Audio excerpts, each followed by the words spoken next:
Riwayat Ibnu Al-Mubarak menceritakan, pada hari kiamat setiap nabi memiliki satu telaga, tidak terkecuali Rasulullah. Pada hari itu, semua nabi saling membanggakan siapa di antara mereka yang paling banyak pengunjung telaganya. Setiap nabi berlomba mengajak umat yang dikenalinya. Telaga milik Rasulullah bernama Telaga Al-Kautsar.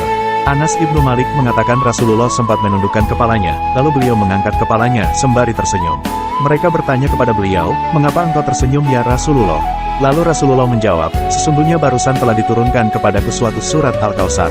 Al-Kautsar adalah sebuah sungai di dalam surga yang kedua tepinya dari emas, airnya mengalir di atas mutiara, dan warnanya lebih putih daripada susu dan rasanya lebih manis daripada madu.